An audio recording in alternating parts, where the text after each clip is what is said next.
When I used to do seminars on how to become a champion, I would always ask people, why do you want to be a champion? Or what do you want to accomplish? Why are you training? And they will, if a guy would get up and he would say, well, I want to train because I think that if I get muscular and I feel like I'm getting the kind of definition, then I maybe can enter a bodybuilding competition. I said, sit down. I said, if you think this way, you're going to be a loser.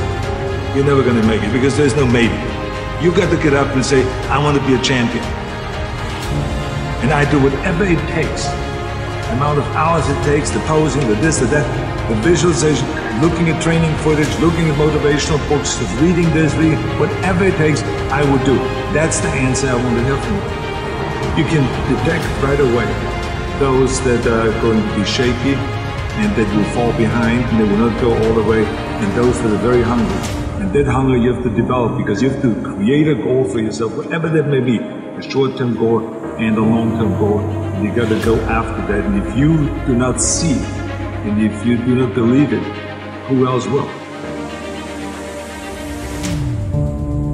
Experiencing pain in your muscles and aching, and just then go on and go on and then go on, and this last 2 or 3 or 4 repetitions, that's what makes actually the muscle then grow, and that divides then one from a champion and one from not being a champion. If you can go through this pain period, you make it to be a champion. If you can go through, forget it.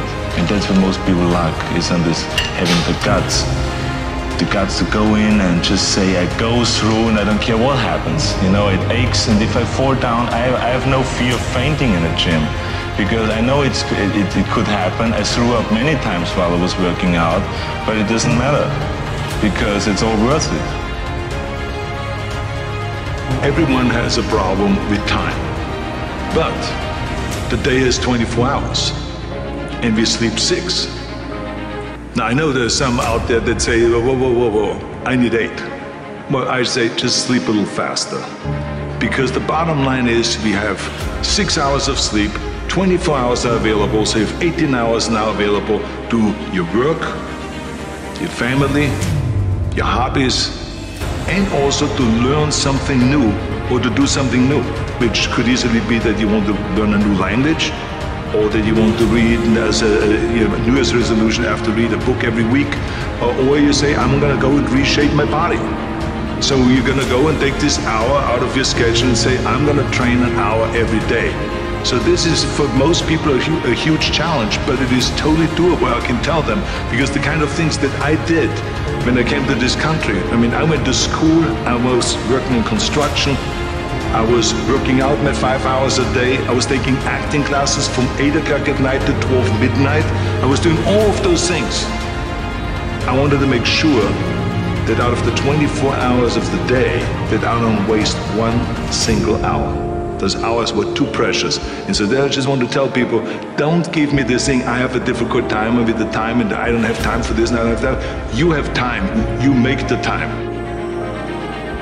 I had this need of coming to America. When I started learning about America at the age of 10, the geography lessons, and learned about America and about and saw the first photographs. I remember those photos in the textbook, but also in Super 8mm film footage that they showed in the classroom. About the Golden Gate Bridge and the Empire State Building and the 6-lane highways and all this. I said, what am I doing here in Austria with these little roads? I want to go over there and I want to be part of the big deal. And so I had always this desire that felt like the only way I ever would get to America, because in those days it wasn't common that you buy yourself a ticket, but no one could afford that. So I had to kind of accomplish something big that takes me to America. And then when I read about this guy, Reg Park, who won Mr. Universe 3 times and then became a star in Hercules movies, and then was in Italy filming, and then in Hollywood filming, I felt that could be the ticket. I should become Mr. Universe. I should become kind of a second Reg Park. Of course, no one really bought into that. My parents thought I was totally insane. And but they just, I think that my parents really thought that there was something terribly wrong of being that driven. Because I would come home at lunchtime, and then instead of having lunch, I would do 200 sit-ups. And then at night I would go to the stadium and I would be lifting weights. I would come home at 10 o'clock at night and I would be continually lifting weights. So it was like one of this insanity in the military. I would continue lifting weights no matter how the training was and how tough the basic training was. I would always then lift weights afterwards. I think it's the most important thing that we have a very clear vision of where we go. A goal, where do we go? Because you can have the best ship in the world. You can have the best cruise liner, but if the captain does not know where to go, that ship will drift around the world and out there at sea and will never end up anywhere. And this is exactly the way it is in real life. If you don't have a goal, if you don't have a vision, you just drift around and you're not going to be happy. This is why it is so important to have that vision. Now, I created that vision in Austria because I grew up after the Second World War. Austria, right along with Germany, lost the Second World War. And the problem was that everyone was so depressed because they lost the war that there was alcoholism everywhere. There was, of course, depression. There was a terrible economic situation. There was famine. There was starvation and all of those things.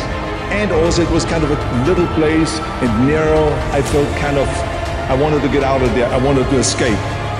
And I couldn't see myself really to work there and to stay there, to work in a factory, or to work on a farm, or to even to follow my father's footsteps and to become a police officer.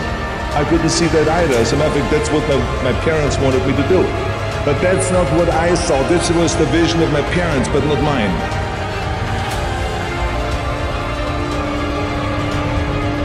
You get to work your butt off.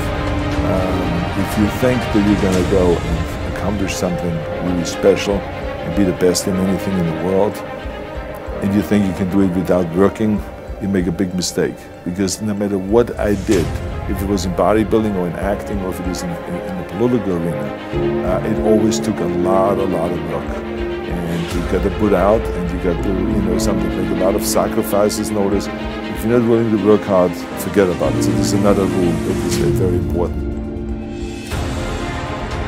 Don't be afraid to fail.